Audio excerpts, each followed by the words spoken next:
file, hein.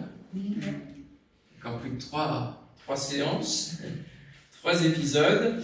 Et ça a pour titre l'épreuve du feu. C'est en lien avec ce qu'on a déjà entamé hier soir.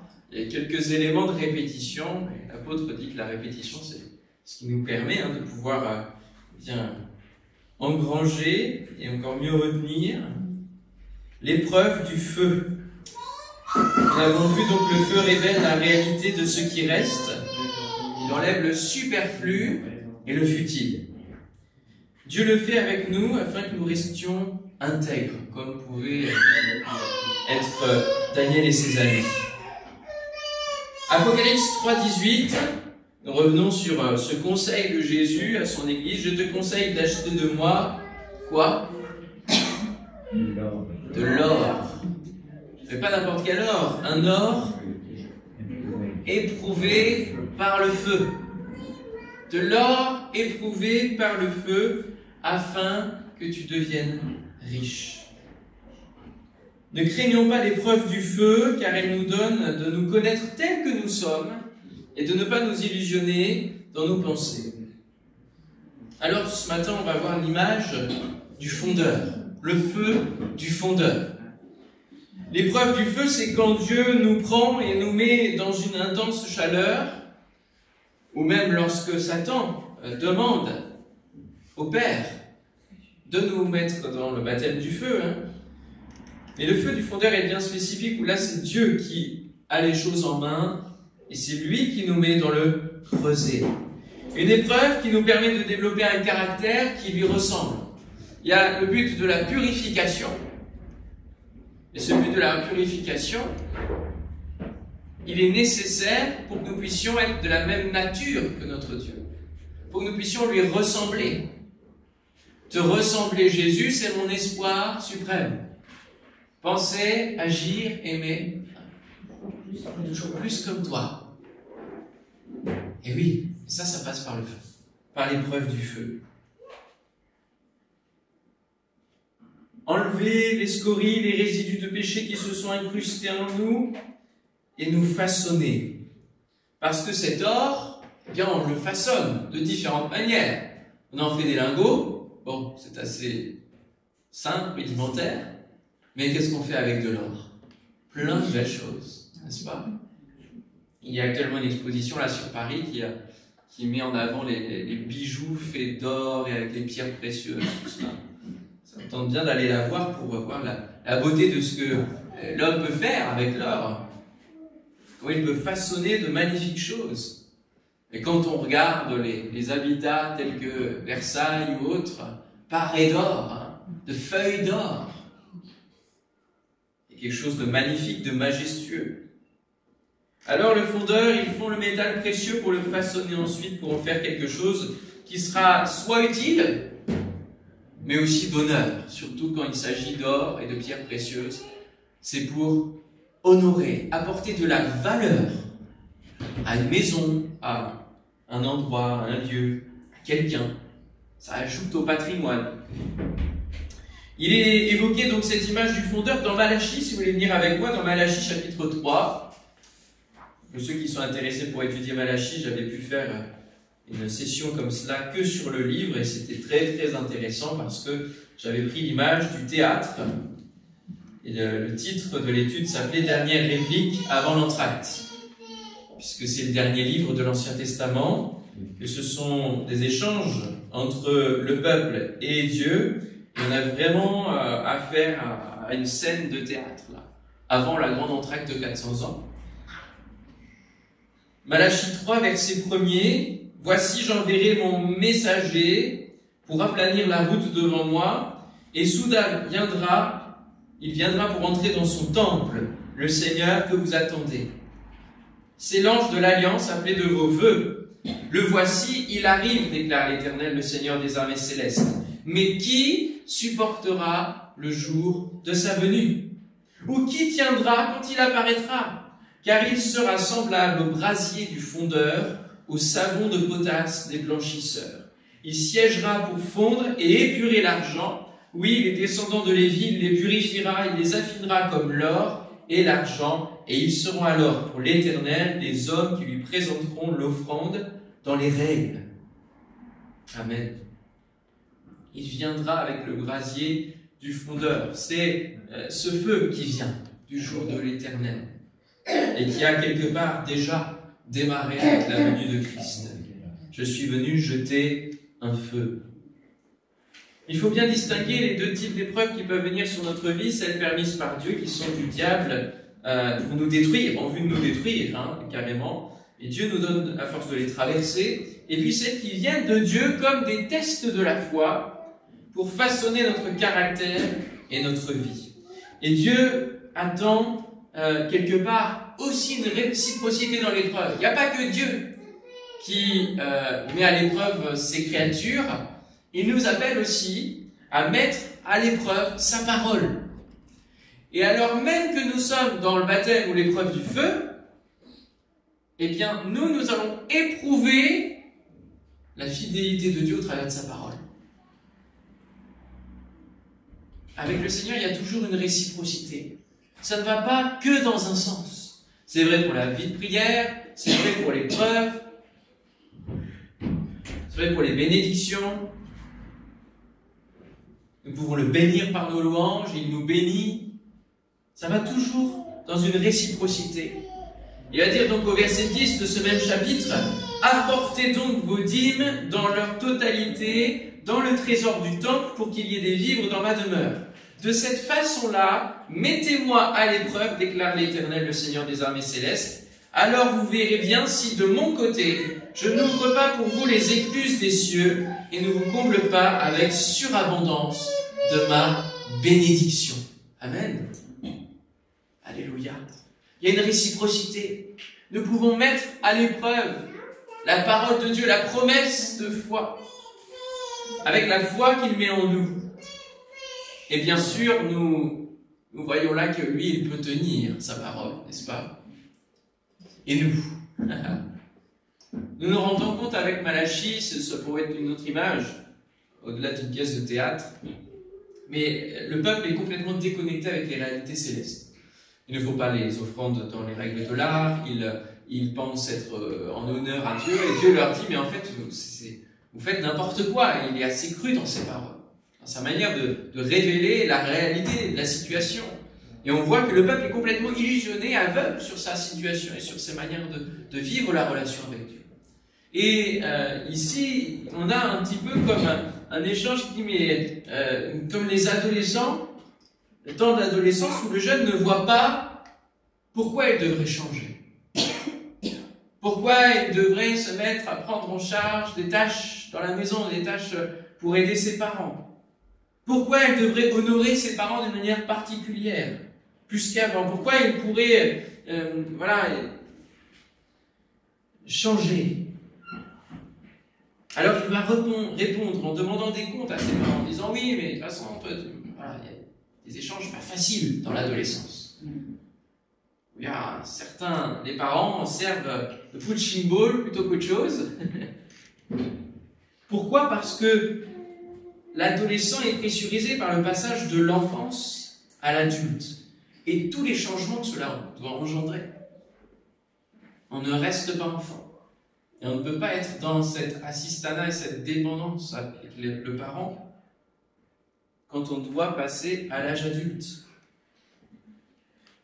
Et donc, l'adolescence, c'est très bien reprendre les paroles du parent pour lui renvoyer et dire « mais toi tu as dit ça, toi tu as fait ça, donc je m'octroie le droit de le faire aussi ». Et ici, le peuple est un peu comme cela avec Dieu, en disant « en quoi t'avons-nous offensé? En quoi t'avons-nous fait ceci, cela ?» Nous demandons la bénédiction, nous voulons venir vers toi. Et Dieu leur dit, mais non, vous ne venez pas de la bonne manière vers moi. Vous faites les choses à côté d'une mauvaise manière. Mais mettez-moi à l'épreuve. Mettez-moi à l'épreuve. Et vous verrez, il leur dit quelque part, chiche, mettez-moi à l'épreuve, mais moi je vais pouvoir assumer. Ah, tu veux une liberté, tu veux faire les choses comme bon te semble, vas-y. quand on lit le livre des juges, ah mais ils faisaient ce qui leur semblait bon, mais alors quelle foire, quel bazar, et quelle drôle d'attitude. Je lisais les derniers chapitres hier, avec Gibéa, là, où la concubine du mari a été, il l'a donnée en pâture à toute la ville pour passer toute la nuit, et elle est là, morte, il la découpe en 12 morceaux, il l'envoie dans toutes les tribus, et eux, ils vont faire la guerre pour faire vengeance. Donc ils vont supprimer la tribu de Benjamin, sauf qu'ils regrettent qu'il n'y ait plus cette tribu-là. Alors du coup, qu'est-ce qu'ils font? Il faut trouver des femmes pour enfanter. Alors du coup, ils vont piquer des femmes, et bref, venger la mort d'une femme, et ils le font en piquant d'autres, et la femme n'est qu'un objet à jeter, à reprendre.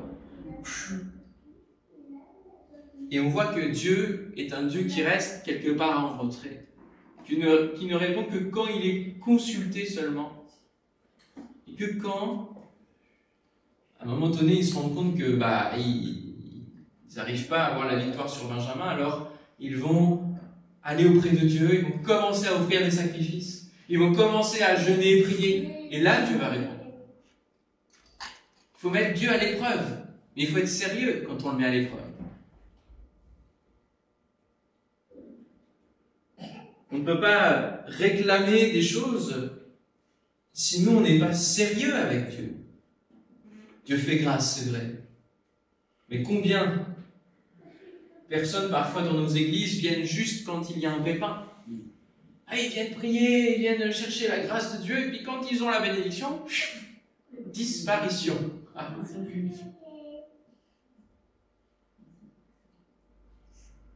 Soyons sérieux avec le Seigneur. Il fait grâce, mais n'abusons pas de cette grâce. J'aimerais lire avec vous dans l'Épître aux Hébreux, chapitre 5, l'exemple de Christ qui nous donne justement de redevenir sérieux avec le Seigneur, parce que Christ, son œuvre, n'est pas à malmener, mais doit nous donner cette crainte de Dieu.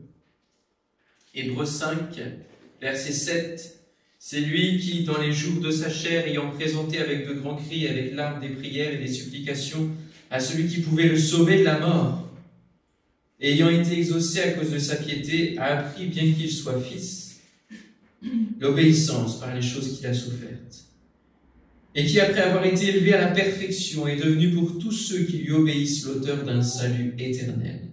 Dieu l'ayant déclaré souverain sacrificateur selon l'ordre de Melchisédek. Nous avons beaucoup à dire là-dessus et des choses difficiles à expliquer, parce que vous êtes devenus lents à comprendre. Vous, en effet, qui depuis longtemps devriez être des maîtres, vous avez encore besoin que vous enseigne les premiers rudiments des oracles de Dieu. Vous en êtes venus à avoir besoin de lait et non d'une nourriture solide. Ce qu'on peut remarquer avant que j'oublie, c'est qu'ils sont devenus lents à comprendre, qu'ils sont venus à avoir besoin de lait. Ça veut dire qu'ils ont connu mieux avant, n'est-ce pas? Or, quiconque en est au lait n'a pas l'expérience de la parole de justice, car il est un enfant. Et là où Dieu veut nous inviter et nous pressurise avec l'épreuve du feu, c'est pour passer du stade d'enfant dans la foi à adulte. Et alors, parfois, la période d'adolescence spirituelle n'est pas facile. Et on lève le poing contre Dieu en disant « Seigneur, pourquoi? Et pourquoi ceci? Et pourquoi tu réponds pas? Et pourquoi le ciel est fermé ?» Et on lui renvoie en disant « Mais Seigneur, ta parole dit pas ça, ta parole dit pas ça. » Et David l'a fait aussi dans les psaumes. Quelque part, ça correspond à ce changement de vie, à ce passage de l'enfant spirituel à l'adulte. Parce que oui, le but, c'est que nous devenions des hommes, des femmes, à la stature parfaite de Christ, adultes. Ça, c'est le but. Donc, il ne faut pas rester au stade de l'enfant, même si c'est très confortable de dire, Seigneur, voilà, je prends les bénédictions comme ça, et ma part, je fais le minimum.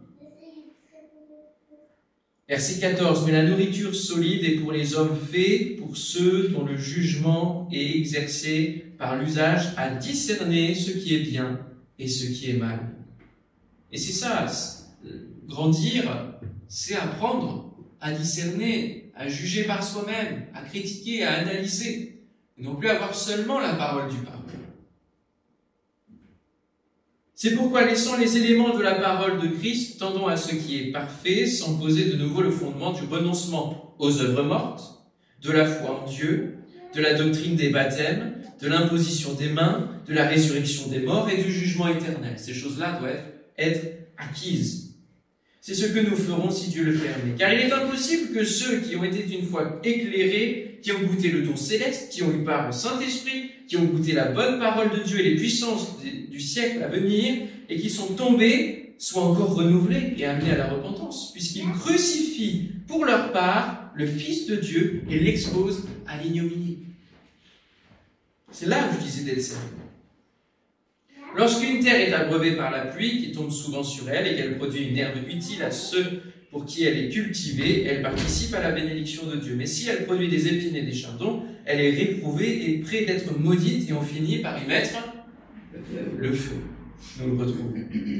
Quoique nous parlions ainsi, bien-aimés, nous attendons pour ce qui vous concerne des choses meilleures et favorables au salut. Car Dieu n'est pas injuste pour oublier votre travail et l'amour dont vous avez montré pour son nom, ayant rendu et rendant encore des services aux saints.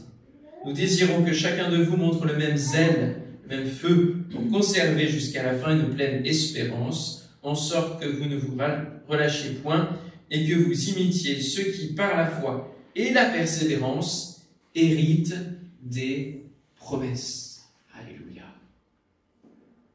Donc, restons attachés à tout ce que nous avons goûté, et ne diminuons pas à un stade plus petit, ne revenons pas en arrière, ne jouons pas les tanguis spirituels.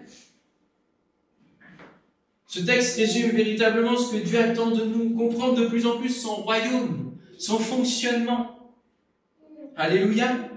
Et il est important pour nous, prédicateurs, de ne pas rester au rudiment, même s'il faut les prêcher régulièrement, parce que nous avançons tous à des stades différents sur le chemin pour suivre Christ.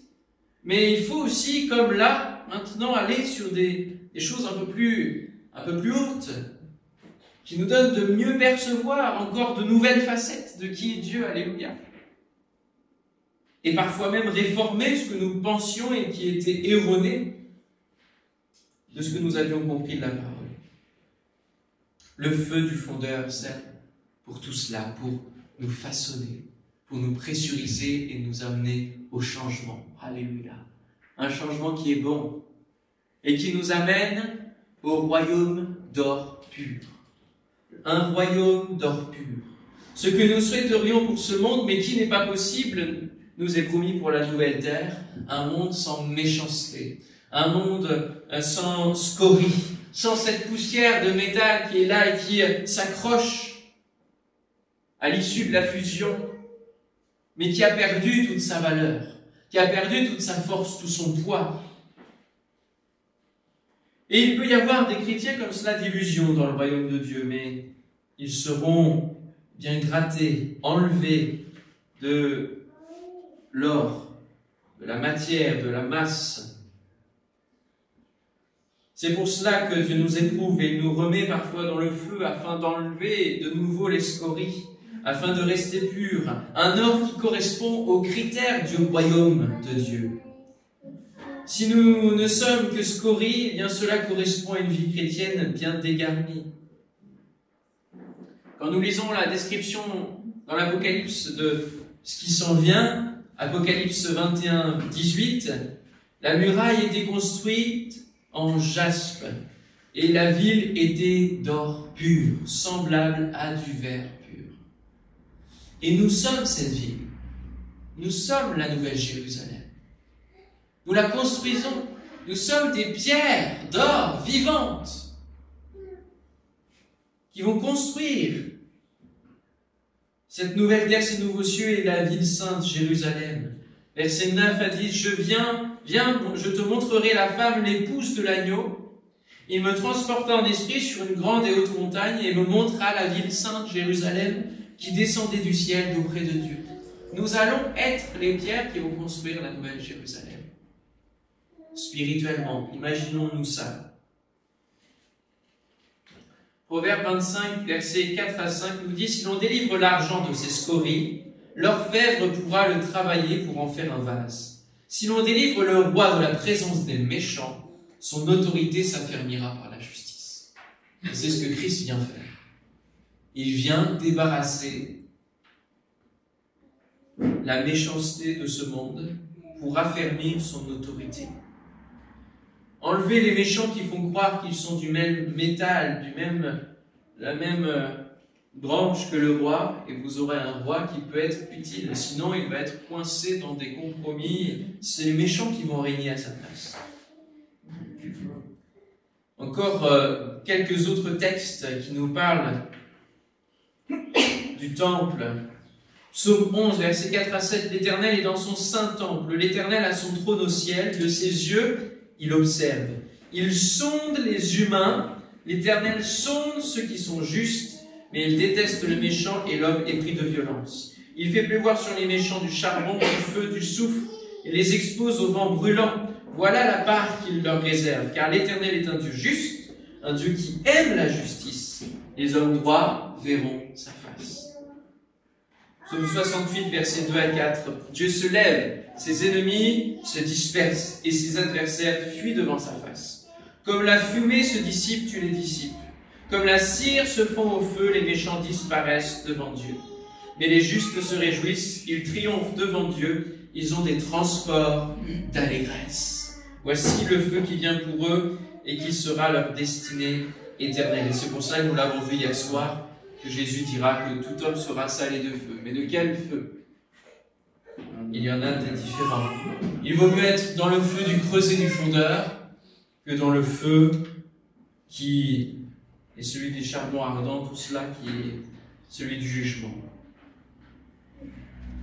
et qui amène la disparition.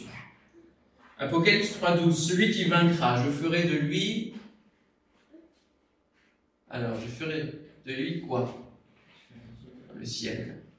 Je vous piège un peu parce qu'il y a plusieurs celui qui vaincra. Celui qui vaincra, je ferai de lui une colonne dans le temple de mon Dieu. Donc nous sommes non seulement une pierre, mais nous pouvons aussi être appelés à devenir une colonne. Vous voyez là, l'évolution possible. Une colonne dans le temple de mon Dieu. Et je cite ce verset pour montrer le poids que nous pouvons avoir en grandissant en Dieu. Il ne nous appelle pas à être une scorie, une poussière d'or. Non, il nous appelle à être une colonne dans le temple de mon Dieu. Et il n'en sortira plus. J'écrirai sur lui le nom de mon Dieu et le nom de la ville de mon Dieu, de la nouvelle Jérusalem qui descend du ciel d'auprès de mon Dieu, et mon nom nouveau. Comment vous sentez-vous spirituellement? Plutôt une poussière ou plutôt une colonne en devenir?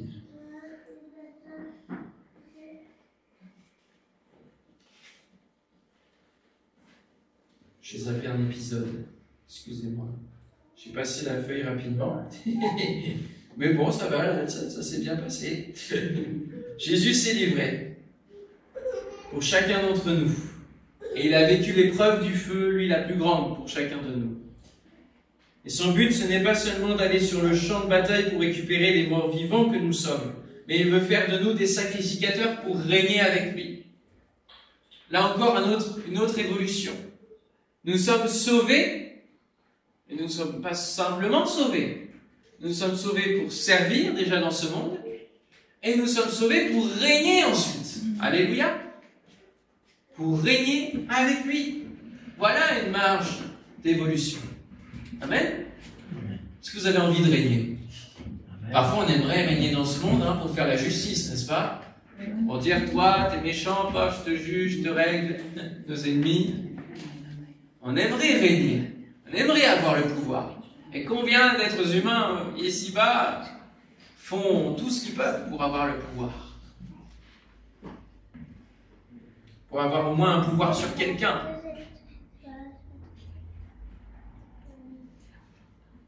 Voilà l'objectif. Heureux et saints ceux qui ont part à la première résurrection. La seconde mort n'a point de pouvoir sur eux, mais ils seront sacrificateurs de Dieu et de Christ, et ils régneront avec lui pendant le millénium, pendant les 1000 ans.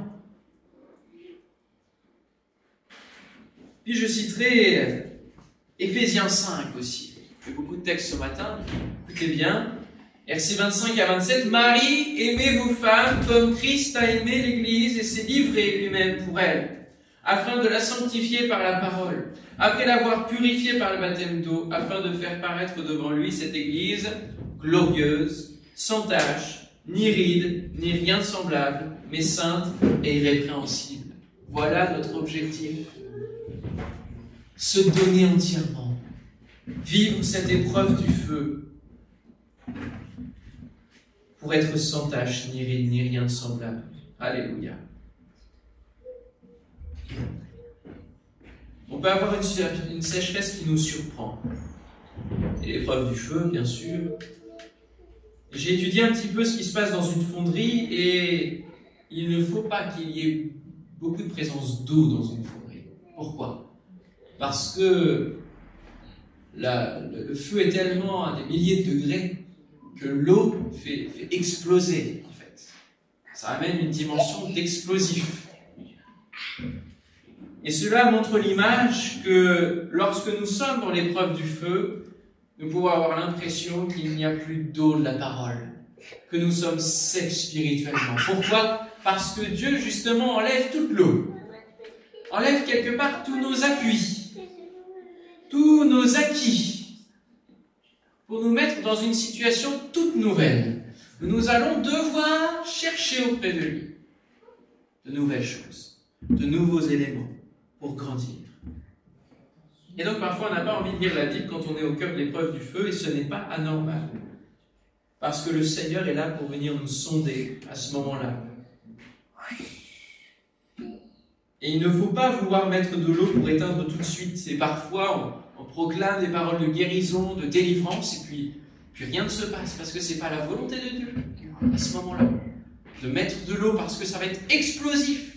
On va partir, justement, peut-être dans l'incompréhension vis-à-vis du Seigneur, et se détourner de lui. Si on veut rajouter sa parole, des proclamations qui ne sont pas en accord avec sa volonté dans la situation précise, hein, bien sûr. Je ne dis pas qu'il ne faut jamais avoir de paroles de guérison, jamais lui imposer les mains, jamais avoir de paroles de délivrance. Hein. Vous me comprenez ce matin. Et là, alors que Dieu nous met dans le feu, dans le creuset, c'est le moment de laisser l'action de Dieu se passer en nous. Et travailler notre cœur, sonder nos reins, toucher nos sens, comme on l'a vu précédemment. La sécheresse peut surprendre. Et c'est la connaissance de la parole dans son plan global qui va faire qu'on va savoir ce qu'il faut faire dans l'épreuve, à savoir, eh bien, aller à son contact, aller auprès de lui et chercher une parole, comme je le disais hier soir. Si on ne lit jamais la Bible, on va chercher directement le moyen d'en sortir très vite. Mais si on lit régulièrement la parole, eh bien le Seigneur nous donnera ce qu'il faut pour rester attaché à lui. Psaume 12, verset 7, les paroles de l'Éternel sont des paroles pures, un argent éprouvé sur terre au creuset, et 7 fois épuré. Et autant il ne faut pas abuser de la grâce de Dieu, autant nous pouvons abuser de la foi qu'on a en lui. Amen. Il est le chef et le consommateur de notre foi. C'est comme un carburant, la foi. Et c'est à ce moment-là où nous pouvons éprouver la parole de Dieu. Et dire, Seigneur, je veux m'appuyer sur telle parole. Les paroles du diable, vous pouvez aussi les éprouver quand elles vous sont susurrées à l'oreille. Mais vous verrez qu'elles ne donnent rien, qu'elles ne tiennent pas lorsqu'elles sont éprouvées. Il n'en ressort que mensonge. Alors que sort-il de votre vie lorsque vous passez par le creuset? Et c'est là où je raccroche avec la colonne. Est-ce que vous êtes une colonne qui fait que rien ne peut vous déstabiliser dans le Seigneur? Que reste-t-il lorsque la sécheresse passe sur votre vie? Je dirais pour ça, on peut venir ensemble dans Jérémie chapitre 17. Jérémie chapitre 17, verset 5. Ainsi parle l'Éternel, maudit soit l'homme qui se confie dans l'homme, qui prend la chair pour son appui et qui détourne son cœur de l'Éternel. Il est comme un misérable dans le désert, et il ne voit point arriver le bonheur. Il habite dans les lieux brûlés du désert, une terre salée et sans habitants. Et voici l'inverse. Béni soit l'homme qui se confie dans l'Éternel, et dont l'Éternel est l'espérance. Il est comme un arbre planté près des eaux, et qui étend ses racines vers le courant. Il n'aperçoit point la chaleur quand elle vient, et son feuillage reste vert dans l'année de la sécheresse. Il n'a point de crainte, et il ne cesse de porter du fruit. Alléluia. L'épreuve du feu n'est pas là pour nous bloquer, mais pour nous faire porter du fruit. Encore plus de fruits. Et on sait bien que notre vigneron viendra enlever, émonder ce qui n'a pas lieu d'être dans nos vies.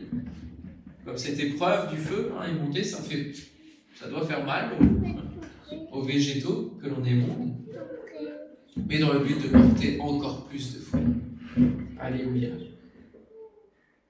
Celui qui garde la parole va pouvoir tenir lorsque l'heure de la tentation passera dans le monde pour éprouver les habitants de la terre. C'est aussi une parole qui m'a beaucoup interpellé et sur laquelle j'avais développé une série qui s'appelle le plan Vigie-Parole et qui reprenait l'image des attentats et des plans Vigie-Pirates. Et de la même manière, nous avons besoin d'avoir une surveillance sur nos vies avec la parole de Dieu, de l'avoir dans notre vie. Parce qu'il va y avoir une heure de la tentation qui va passer sur le monde entier pour éprouver les habitants de la terre. Et alors Jésus invite son Église à quoi? À garder sa parole. À ne pas la diluer avec autre chose, avec des compromis, avec quelques autres discours, mais à la garder précieuse. À ne pas faire de compromis sur la doctrine, en se disant nous sommes tous frères et sœurs finalement avec toutes les autres églises, il n'y a pas de problème.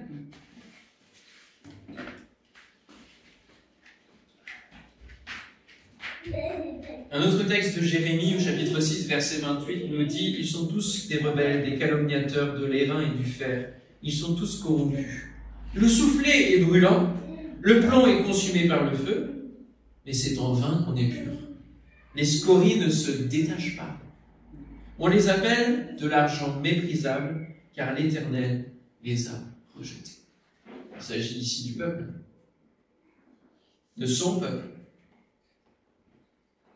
Quand on laisse les scories sur notre vie, donc tout ce qui est futile, de la poussière, tout ce que nous avions connu en Dieu et que nous diminuons dans la valeur justement que nous avons connue en redevenant des enfants, eh bien nous pouvons être appelés de l'argent méprisable et nous ne servons à rien.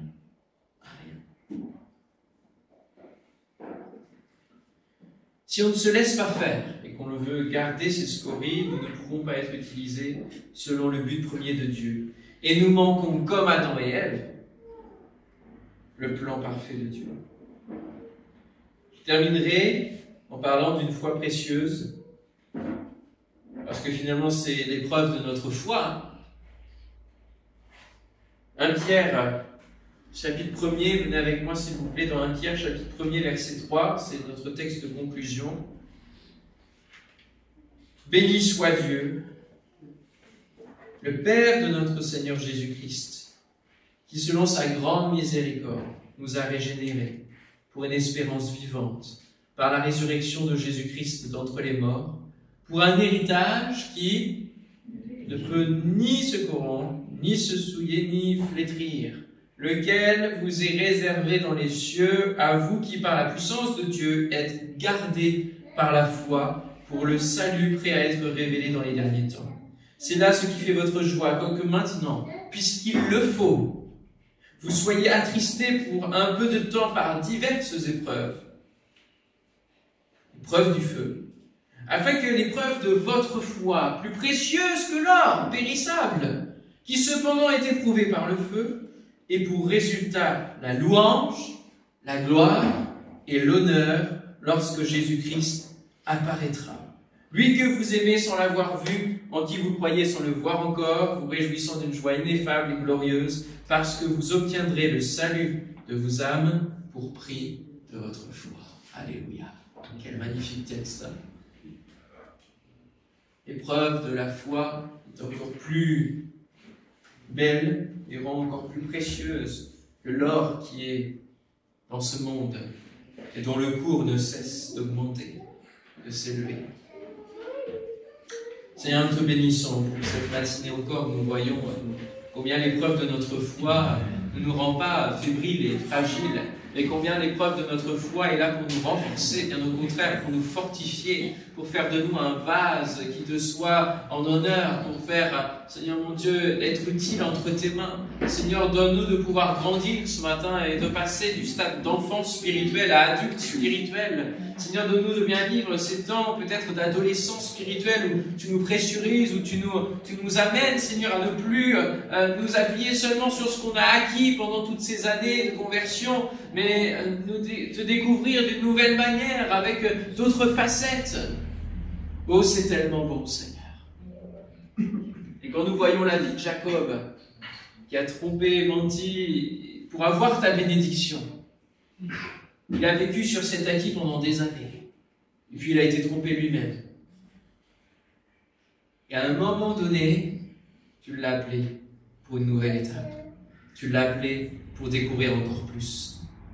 Tu l'as appelé, tu l'as mis à l'épreuve de ce combat, de ce feu, afin qu'il te découvre comme un père. Et alors qu'il t'a découvert dans cette facette du Père, il a été appelé Israël, et ça a été le début du peuple. Il a été transformé. Seigneur, tu veux des points d'étape comme cela. Tu veux nous faire passer de Péniel à Bethel, à différentes villes, à différentes étapes dans nos vies, afin que notre foi puisse se mettre à jour, se fortifier, avancer. Non pas que nous ayons forcément différents stades, des milliers de stades à franchir, mais tu veux nous amener à la stature parfaite de Christ. Seigneur, ce matin, viens nous fortifier, viens nous transformer, pour que nous puissions avancer avec toi, et que jamais nous ne retournions en arrière, pour que tu nous vomisses, au nom de Jésus. Merci Seigneur, parce que tu es bon avec nous. Et de ce que nous pouvons mettre à l'épreuve ta parole. Seigneur, oui, nous voulons venir, Seigneur, en disant ta parole dit ces choses. Maintenant, je veux la vivre. Je veux la mettre en pratique. Alléluia. Que ton nom soit glorifié, Seigneur. Amen. Amen.